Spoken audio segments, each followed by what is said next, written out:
Hi there, welcome to Nepi Invest. Profit upgrade. It is the most powerful type of announcement a company can release to the market. And the reason behind that is when a company releases a profit upgrade, that means the company is performing better than the previous expectations of management. And this usually means there is good news for the share price and hence its shareholders, unless, of course, you are short the shares of a company, then profit upgrade is going to be really, really bad news potentially for you because in most circumstances, when a company releases a profit upgrade, you will see the share price increase significantly on that day. And when I say significantly, I'm talking about more than 4%. I have seen share prices rise over 20% when a company releases a profit upgrade.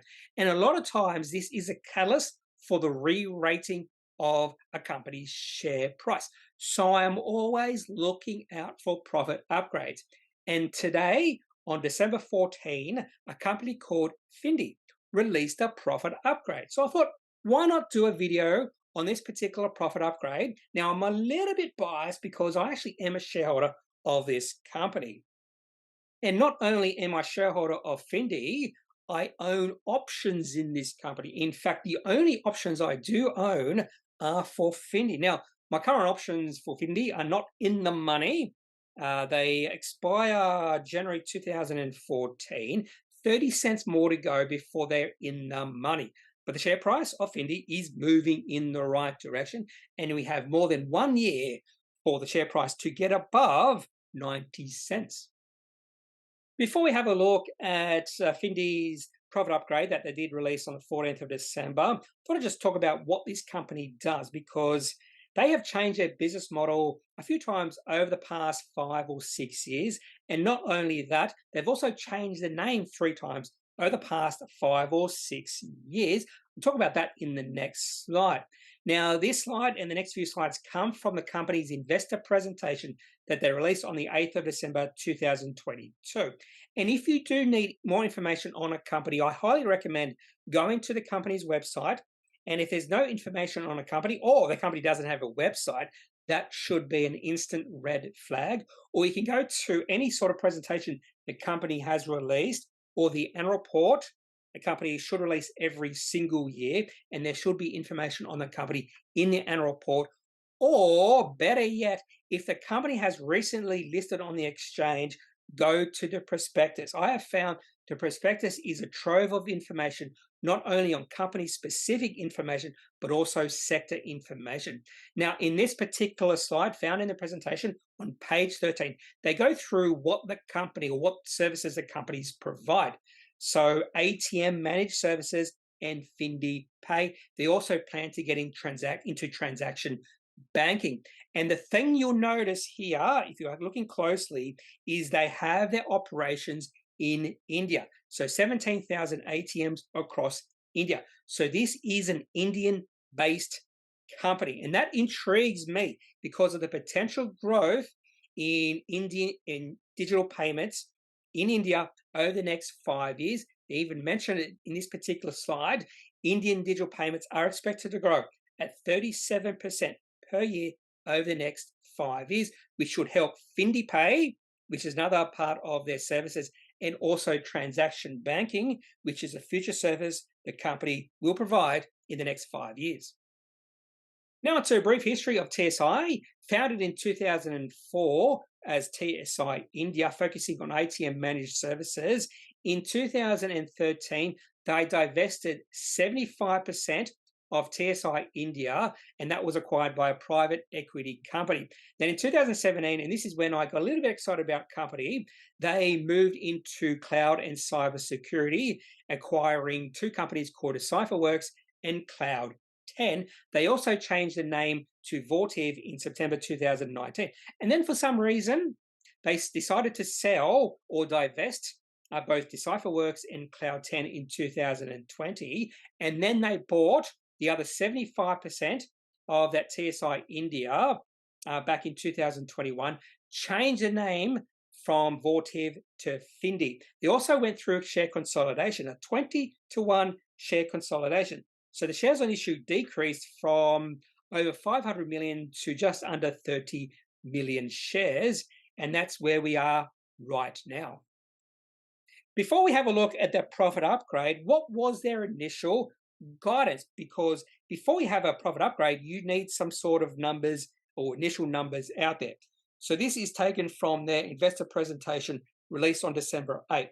So that means this was taken 1 week or less than 1 week before their profit upgrade. Now, they were forecasting revenue to be between 47 and 50 million, EBITDA to be between 13 and 14 million, a significant increase on the last year, or more than 100% increase on last year.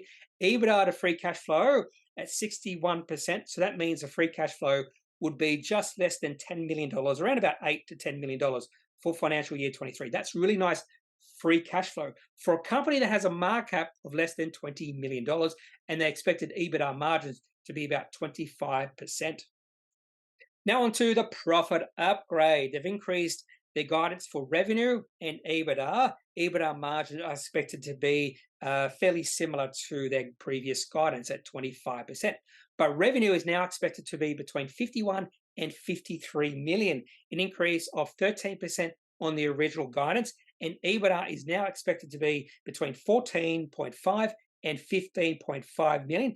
If they maintain that 60% EBITDA to free cash flow, that means profit or free cash flow should be more than $10 million in financial year 23. And that increase in EBITDA was 19% on the original guidance.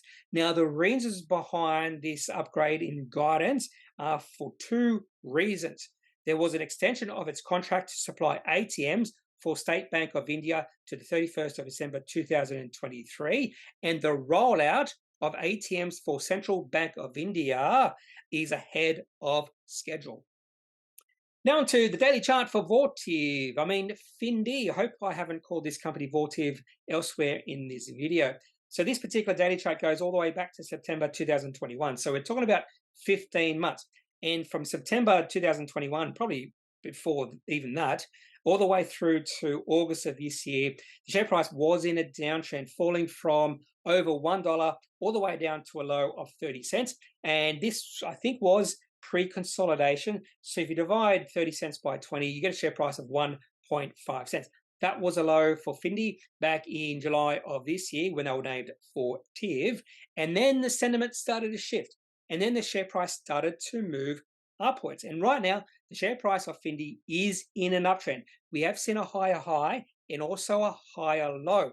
So that high back in the middle of November was about 70 cents. And then the share price fell to the low of 45 cents. And now the share price is moving up again. And hopefully the share price can get above that previous high at 70 cents to confirm the share price of Findi is moving in the right direction. And if the company keeps issuing profit upgrades or issues really good financial reports, say February financial report, the share price can only go in one direction, because at a markup of only $18 million, this company does look fairly cheap. Now, I might be biased because I am a shareholder, but it does look pretty cheap with a potential free cash flow of around $10 million and a markup of $18 million. Now, this company does have a little bit of debt, so you have to take that into account as well. So the enterprise value is above $20 million, but the debt isn't too much. It's not, they won't be able to handle paying back that debt, particularly if they remain highly free cash flow positive. That's all I have for this look at Findi's profit upgrade, released on 14th of December 2022. The most powerful type of announcement is a profit upgrade. So if you have any questions about Findi, if you have any questions about profit upgrades, maybe even profit downgrades, I'd love to hear your thoughts, particularly if you think I am wrong. If you don't think a profit upgrade is the most powerful type of announcement, I'd love to hear your opinion. So leave your opinion in the comment section of this video. Otherwise, I'm not a financial advisor. If you do need financial advice, make sure you seek out someone who is qualified and can speak to your own financial needs. That's it for this video. Have a good day. Bye.